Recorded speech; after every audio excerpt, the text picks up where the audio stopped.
Welcome to Washington in Focus Daily. It is Wednesday, July 1st, 2026. I'm Carlene Johnson, the Center Square Washington's state government reporter. And in today's episode, since it is July the 1st, it is WA Cares Fund Launch Day. That is the long-term payroll tax that is mandatorily, automatically deducted from each of your paychecks here in the state of Washington, unless, of course, you have a private long-term care plan. You've likely otherwise been paying into this for the last 3 years now. And some people, as of today, are eligible to begin receiving some of those benefits. Governor Ferguson held an event on Tuesday to promote the launch of those program payouts. Critics, though, still raising plenty of concerns about the WA Cares program. Then Seattle lawmakers are considering a new ordinance that would make it illegal to solicit unwilling homeowners to sell their properties. Apparently, that's a thing. And some people in one particular part of Seattle have been receiving a lot of these solicitations.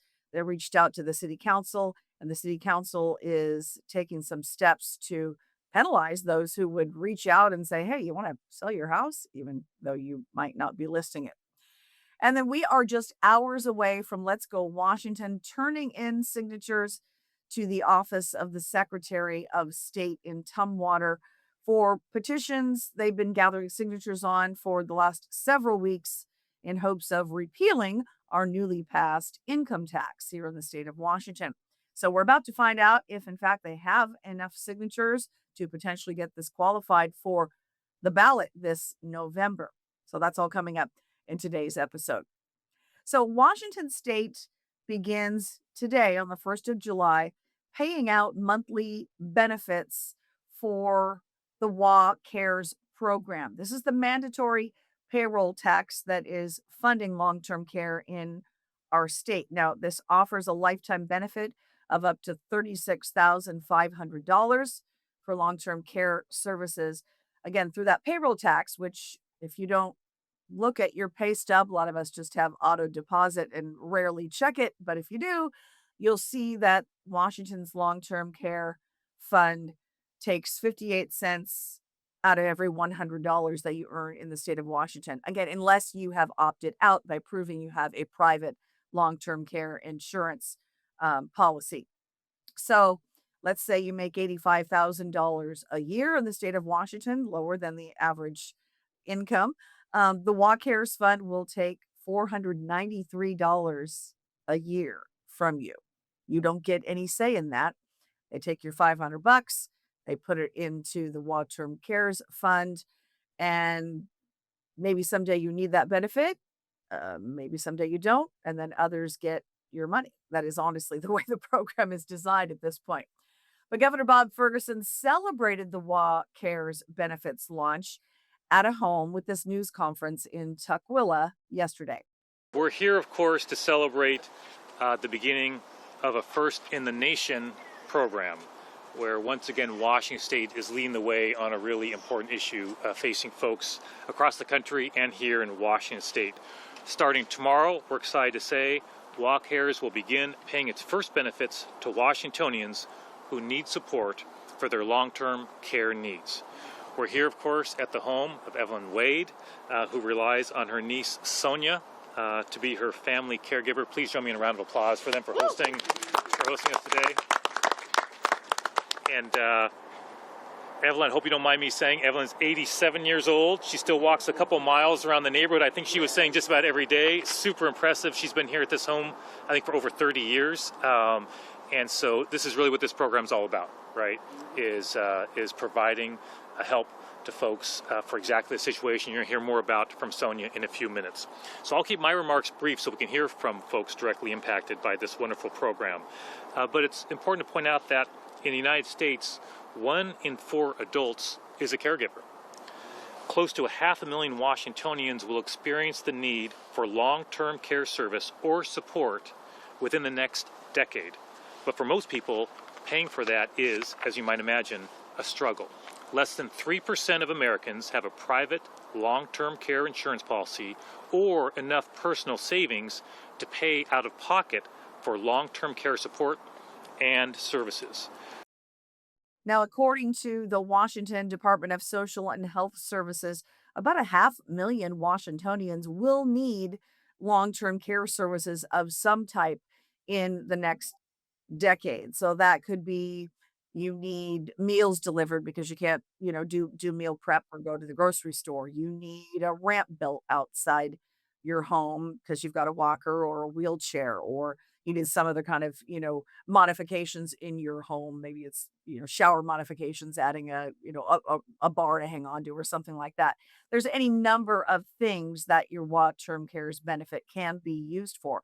Also in-home care services, or should you need to be placed in a facility, you've got that benefit. Of course, critics say $36,500 doesn't go very far in assisted living in the state of Washington. If you have a loved one in any of those facilities, especially the more expensive ones like memory care, you realize that benefit isn't going to go very long. Now, there is some good news in the program's initial rollout, even according to critics. One of those critics being Elizabeth New with Washington Policy Center.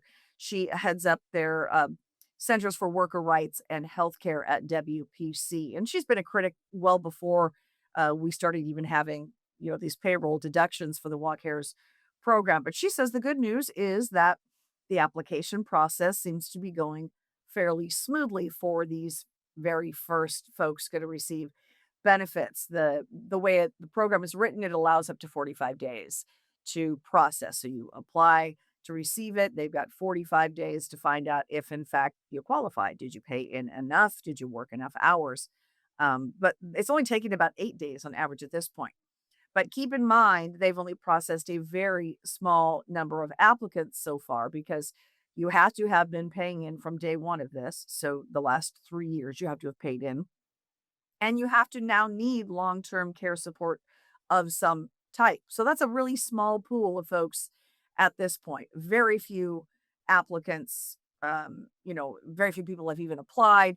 And then it's about 50%, I guess, of those that have applied so far that have been approved for these benefit payouts. So I spoke with Elizabeth New of Washington Policy Center this morning about her ongoing concerns. All that aside, the main guts of the program I still have trouble with. One, we all have life needs. This saves for one need that lawmakers have chosen.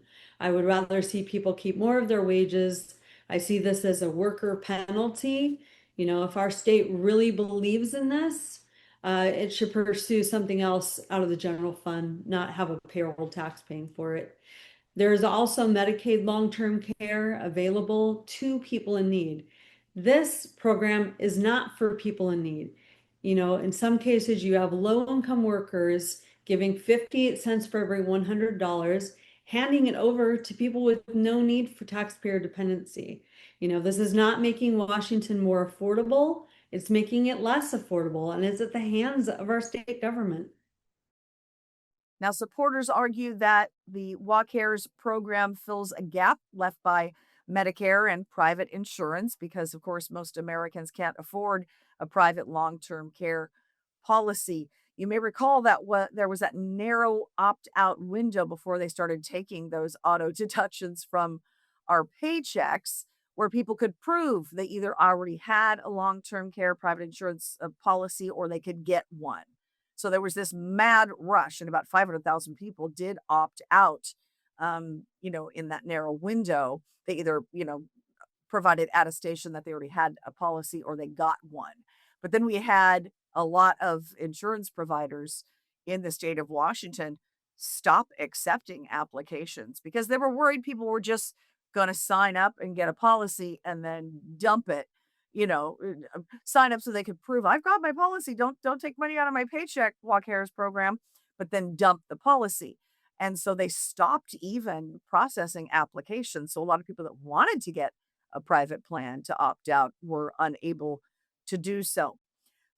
But one of New's other issues with the whole program is that no matter how much money you make, say you only make $20,000, you're still having 58 cents out of every $100 you earn taken out. And especially lower income people with the economy right now might really need that extra money that instead is being deducted out of every paycheck. We meet our needs in various ways. We use real estate, we use inheritance. Some people who are lucky enough to have it do. Savings, investments. There are all these ways, often with better return of investment, that we could be preparing for long-term care or meeting our long-term care needs. And this gives you one option. The state is managing it. It creates a huge administrative burden for the state. I think it's misguided. Now, again, that lifetime benefit of $36,500 is going to grow automatically with inflation each year. And according to the Walk Harris Fund website, which I checked today, by 2033, that benefit is projected to reach about $43,400. Again, critics say that's still not going to be enough to provide long-term care services, especially if, the need is to be in an assisted care facility. All right, now Seattle lawmakers are considering a new ordinance that would make it illegal to solicit unwilling homeowners to sell their properties. It's apparently a thing. I never received a phone call from someone saying, "Hey, I know where you live. Do you want to put your house on the market?" But it's happening. And the legislation introduced by Councilmember Dion Foster aims to establish a voluntary city managed, basically, do not solicit list. So, under this ordinance, contacting someone on this list, which offers an offering to buy or sell their home, would be classified as an unfair housing practice. And violators could be subject to a $1,000 fine for a first offense, and it would go up after that. And there was a meeting this week of the Housing, Arts, and Civil Rights Committee, and a lot of locals showed up and said in some cases they feel hunted in their homes due to a barrage of these cold calls and unsolicited, direct emails and people literally knocking on their front door saying, "Hey, you want to list your house? I can help you out with that." This gentleman spoke at that hearing. His name is Larry Dean, and he said, of only 3 Black families left in the central Seattle neighborhood where he lives. And he says he doesn't want to sell his house and he wants people to stop soliciting him. I get a lot of those calls. And, they ask me, "Are you Larry Dean?" I said, "Yes." "Are you the homeowner?" I said, "Yes." And they said, "We're interested in selling buying your house." And I said, "Is your house for sale?" I asked them, are you selling your house? "My house is not for sale." And then they said, we can give you this. I said, "You got $10 million? I ain't no fool, And I don't know. I mean, in my area, I live in Madrona. There's only 3 Black families in the neighborhood. And that was my parents' home. And, I was the minority. I was looking around. I said, "Where you people come from?" I've been here for the longest, and all of a sudden things want to change. But, and then they'll send me letters. They sent a letter saying, "You don't need to live there. My daughter needs to live there." And I told my father, I said, "What kind of mess is this?" So I don't want to be on no list. What I'm saying is I want to be on a no-call list. Now, if this measure does pass, the task of enforcing the registry is going to fall to the city's Office for Civil Rights. So they have requested funding for a new full-time staffer to manage the workload that would be required for this. Now, tomorrow, the 2nd of July, is the deadline for the political action group Let's Go Washington to turn in all those sheets, all those petitions. They've been out gathering signatures for several weeks now.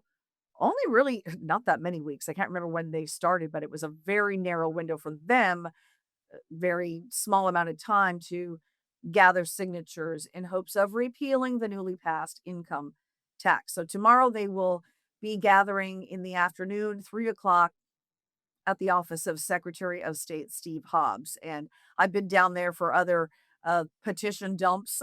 They show up with their trucks, their vans full of these gigantic boxes and offload them in. The boxes are all, listing how many petitions are in there, how many roughly signatures are in each box. They have to turn in 308,911 signatures again by tomorrow's deadline. And it sounds like that is a doable thing at this point because I've been seeing kind of weekly or at least bi-weekly reports from Let's Go Washington of how many they have gathered. I do anticipate there will be people turning in petitions tomorrow, showing up at the event in Tumwater, maybe just because they want to be there for the event, but also having those last minute petitions that have been sitting on the kitchen table for days or weeks and they want to get those turned in. So that can happen tomorrow. You may recall, again, I want to give you a little bit of background to repeal the measure to repeal the newly passed income tax would qualify for the November ballot if, in fact, they have enough signatures.